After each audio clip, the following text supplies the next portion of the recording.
Is our political system rigged? Well, our next guest says yes, but not in the way that you think. Author David Daley says some key GOP operatives, they rigged the system that after the election of Barack Obama, and it's all legal. It's in his new book, Rat Effed, the true story behind the secret plan to steal America's democracy. I began our conversation asking him about that very title. Well, first, let's do the title, which I'm going to try and say as few times as possible so I don't pronounce the entire term here. Give its genesis, I guess, from the 20s till probably more famously from a pop culture moment in All the President's Men. Sure.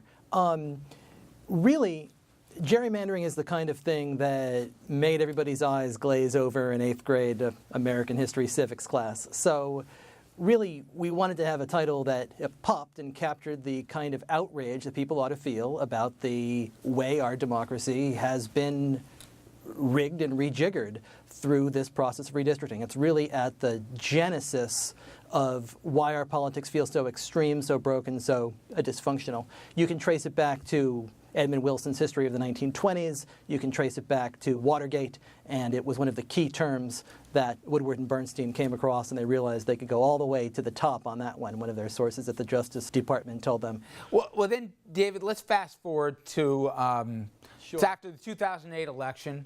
Obama wins, and he wins big, but then we get this program, Project Red Map, and Chris Jankowski, which is the brains behind it, along with some more familiar names, Karl Rove and others among them.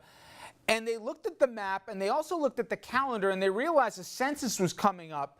And to their credit, because both parties like to gerrymander, they got ahead of the game, and in 2010, they really changed the way we look at this, and obviously Citizens United played into it. Talk about how a lot of those moving parts really got us to where we are today.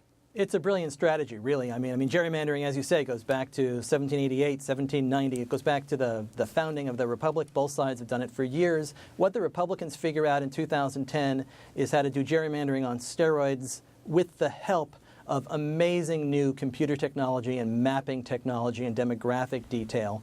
Republicans realized that elections that end in a zero can reverberate throughout the course of the next decade because we redraw all of the lines in every state legislative and congressional district after the census, which is conducted in 0 years. So they got to work and they realized that if they could tip 110 state legislative seats nationwide, which is really not that much, in 18 key states, they could control the drawing of 193 congressional seats. Now, there's only 435 congressional seats. So if you can draw 193 of them, you are pretty well on the way to a majority. And David, if you could, when you explain on how, use Ohio as an example, because I thought it was amazing. Obama wins Ohio. You get Sherrod Brown elected in Ohio. We're not even talking by razor-thin margins with big numbers, but Democrats lose House seats. So talk about how they do that, and I guess use Ohio as an example. It's a really amazing process. And Ohio is a swing state. Ohio is a state that keeps us up until midnight wondering which way it's going to go in the presidential election every year. But Ohio has a 60-39 state assembly, even though Democrats get more votes than Republicans in 2012. 12 of the 16 members of the U.S. House of Representatives from Ohio are Republicans. 75% of the seats, despite it being a 50-50 state. State after state, this is the case, and most of these states are blue or purplish states. So these are seats that Democrats probably have a pretty good sense of winning if the lines are drawn fairly. And David, just to show people what we're talking about, you identified a few of these redrawn districts and what they look like, and we're going to show a couple of these maps. One is Pennsylvania's 7th, and I love the way it's described. And once you said it and I looked at it, I'm like, I get it. You said it looks like Donald Duck kicking Goofy, and it does. It's the most bizarrely shaped district I've ever seen. You also show another one where it looks like a snake is going around Detroit and Michigan's 14th.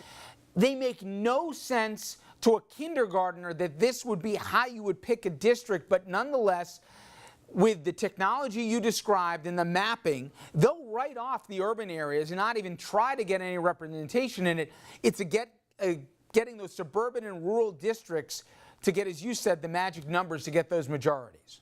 You take a state like Pennsylvania, 12 of the 18 districts in Pennsylvania have been drawn to look more Republican than the rest of the country, despite the fact that Pennsylvania is largely a blue state. It hasn't gone for a Republican for president since George H.W. Bush in 1988. But you get a district that looks like Donald Duck kicking Goofy when you are very deliberately trying to craft where the Republicans go and where the Democrats go. The Democrats in Pennsylvania win with upwards of 75% of the vote.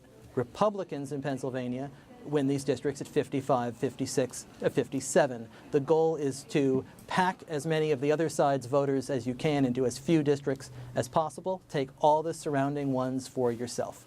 So, David, I saw the then Supreme Court Justice Sandra Day O'Connor in one ruling said this looks like political apartheid. All legal.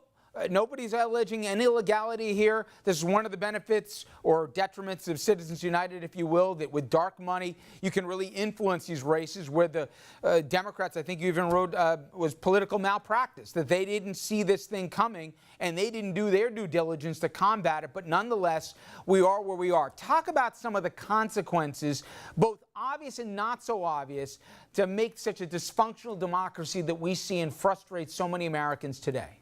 Well, what I think has happened is when you have as many districts as we have that are as non-competitive as they are, the only elections that matter are the party primaries. And the party primaries tend to have smaller turnout, more extreme candidates, more base candidates.